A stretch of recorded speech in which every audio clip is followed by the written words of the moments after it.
let's do a quick summary of the speaking section.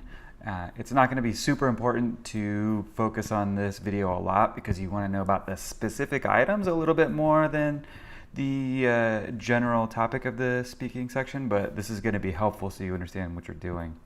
And the most important thing to remember is that speaking is the most fun thing you will do on the TOEFL, I guarantee.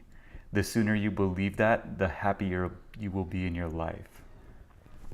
Okay, so let's talk about the facts of the speaking section. These will help you to be oriented when you're doing it, and it'll help you to know what you need to do next.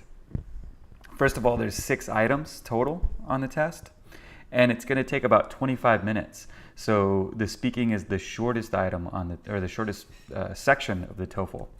And also, you have absolutely no control over time. So it's different from the reading and the listening in that you can think about a question for as long as you want before you move back and forth. In the speaking, it gives you a question, it gives you a set amount of time, and then it gives you a new question. Also, you're sort of talking to a robot. You're in front of a computer with a microphone, sort of what I'm doing right now. And so you don't have a person to look at, which for some people is a little bit strange, but I guarantee that you'll get used to it with very little practice. Okay, so the most important rule to remember is that every item is different in its structure, but the sequence is never going to change. What I mean by that is that on every TOEFL speaking test, item 1 is going to have the same structure. So from one test to another, the details will change, but the actual structure of the item will change. That's probably not super clear to you right now, but it's an incredibly important concept to remember.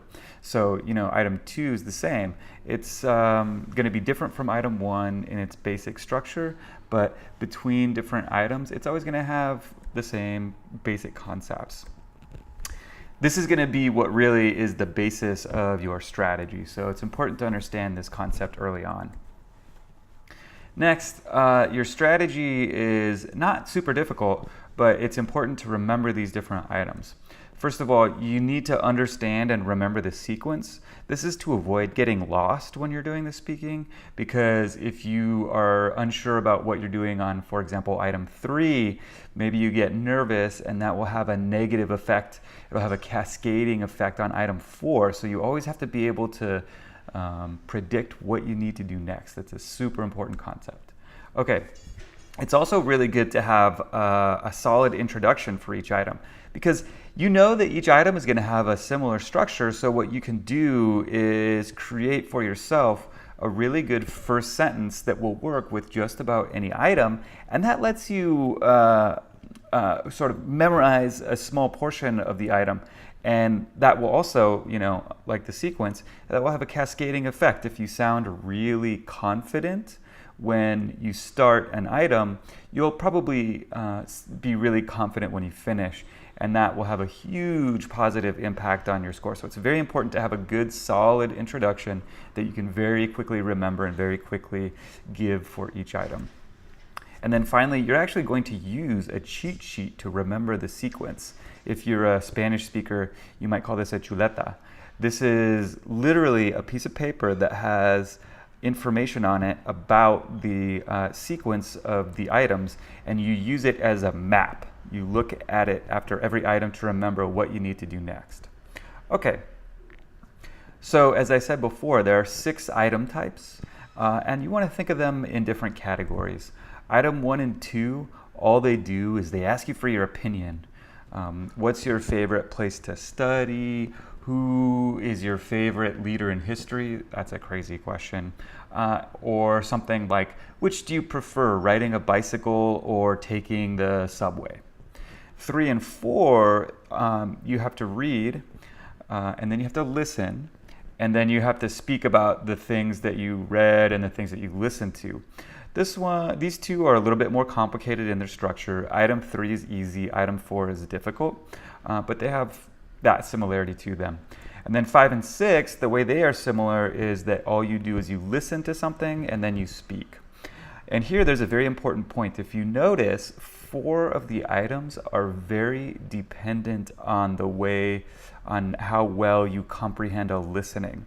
So it's really important to work on your listening and make sure that you're taking good notes. And we'll talk about the type of notes you want to take for each item as we go. Okay, so what's next? The first thing that you need to do is learn about each item and the way that it relates to the other items. Pretty simple. You also need to start working on your introductions for each item so that you sound confident and you sound fluent. And then you need to start practicing listening and taking really good notes on your listening, because as I said before, the listening is in a way the key to the speaking section. If you have very good listening, 4 of the items are going to be very easy. That's a huge impact. So it's really important that if you're not doing a lot of listening right now in general, you should really be doing a lot of listening and working on taking better notes. Okay, now start learning about each individual item.